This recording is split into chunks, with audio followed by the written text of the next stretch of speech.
ISKCON কেন ষড়যন্ত্র করতেছে? তারা দেখতেছে সংবিধান সংশোধন হচ্ছে, যেই সংবিধানে বিকৃতি করে মুসলমানদের ঈমান ধ্বংস করবার ষড়যন্ত্র করা হয়েছিল।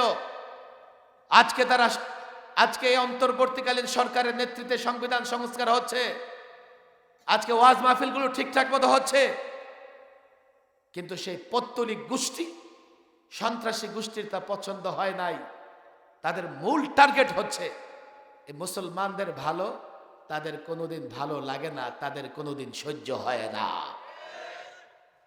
এই জন্য বাংলাদেশে বসে স্বাধীন রাষ্ট্রে আগ্রাসনের জন্য বিদেশিদের আহ্বান করতেছে। আমি তো পরিষ্কার বলি, স্পষ্ট ভাষায় বলি, বাংলাদেশ পেয়েছি ইসলামের জন্যে। ইসলাম, আমরা সংখ্যাগরিষ্ঠ মুসলমান না হলে এই ভূখণ্ড আমরা পেতাম না, এই ভূখণ্ডের মালিক আমরা হতে পারতাম না। বাংলাদেশে যারা যুদ্ধ করেছে ৭১-এ, যারা সংগ্রাম করেছে, তারা কেউ হতে পারে দুর্বল ইমানের অধিকারী, আমল কম, কিন্তু দুর্বল ইমানের অধিকারী হলেও আল্লাহু আকবার স্লোগান দিয়েছে।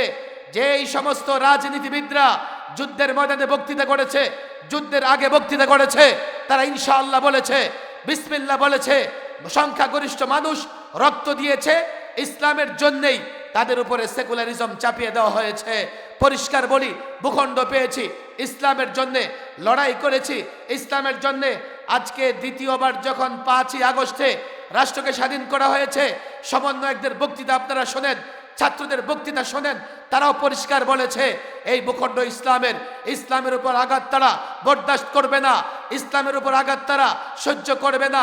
আমিও মুসলমানদের বলি, ভূখণ্ড পেয়েছি ইসলামের জন্যে। দেশ স্বাধীন থাকলে ইসলাম প্র্যাকটিস করা সহজ হবে। দেশ আক্রান্ত হলে ইসলাম আক্রান্ত হবে, দেশ আক্রান্ত হলে মুসলমান আক্রান্ত হবে, দেশ আঘাতপ্রাপ্ত হলে মাদ্রাসা আঘাতপ্রাপ্ত হবে, দেশ আঘাতপ্রাপ্ত হলে মসজিদ আঘাতপ্রাপ্ত হবে। তাই তো পরিষ্কার বলি, এ যুবকেরা কান খুলে শোনো, মদিনাতুল মুনাওয়ারাকে হেফাজত করবার জন্যে আল্লাহর পয়গম্বর মুহাম্মদ আরবির নেতৃত্বে সাহাবায়ে কেরাম কতটা কষ্ট করেছেন তোমরা ইতিহাস জানো। এক এক সাহাবী পেটে পাথর বেঁধে খন্দক খনন করেছেন, গর্ত খনন করে পৌত্তলিক কাফের মুশরিক বেঈমানদের মোকাবেলা করবার জন্যে প্রস্তুতি গ্রহণ করেছেন, মদিনাকে হেফাজত করেছেন। ১৫০০ বছর পরে ইসলামের এই ভূখণ্ডকে হেফাজত করবার জন্যে ১৫০০ বছরের পরে এই উম্মতে মুসলিমার যুবকরা, মাদারিসে কওমিয়ার ছাত্র সব মিলে পৌত্তলিক কাফের বেঈমান ইহুদিরা যেদিক থেকে আঘাত করুক না কেন, রক্ত দিয়ে দেশকে রক্ষা করা হবে। কোন কাফের বেঈমানের সামনে মাথা নত করা হবে না।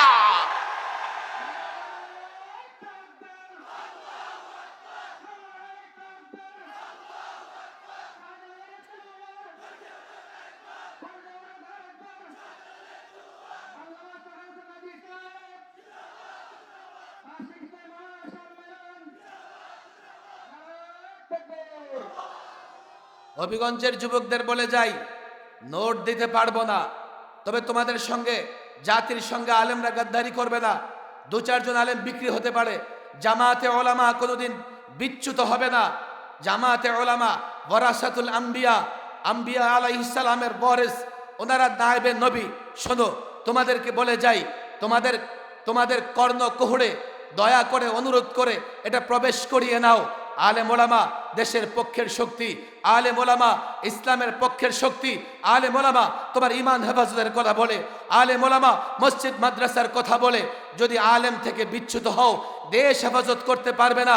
আমি জানি না দেশ আক্রান্ত হলে কোন বাহিনী লড়াই করবে, আমি জানি না দেশ আঘাতপ্রাপ্ত হলে কারা রক্ত দেবে। তবে জেনে রাখো, এই ভূখণ্ড পেয়েছি ইসলামের জন্যে। এই ভূখণ্ডে যদি আঘাত আসে, এই ভূখণ্ড যদি আক্রান্ত হয়, তোমরা যুবকরা সঙ্গে দেওয়ার না দাও। ওলামায়ে দেওবন্দ, মাদারিসে কওমিয়া, ওলামায়ে দেওবন্দকে যারা ভালোবাসে, মাদারিসে কওমিয়াকে যারা ভালোবাসে, তারা একদিনের জন্য নীরব থাকবে না। যার যা কিছু আছে তা নিয়ে কাফের বেঈমানদের বিরুদ্ধে লড়াইয়ে নামবে।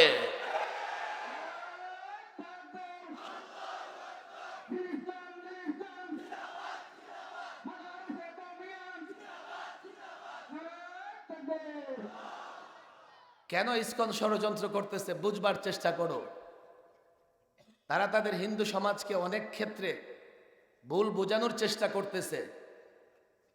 বুঝবেন, এদেশে সব ধর্মের লোকেরা ভালো থাকবে, স্বাধীনভাবে তার ধর্ম পালন করবে। এটা ইসলামের একটা বিধান এবং এটা ইসলামের সৌন্দর্য। কোন ধর্মে, আমি তো বলি এদেশে সংখ্যালঘুরা জামায়া ধরে আছে। যারা বড় বড় কথা বলে তাদের দেশে আমার মুসলমানেরা মাইকে আজান দিতে পারে না, খোলা জায়গায় নামাজ পড়তে পারে না।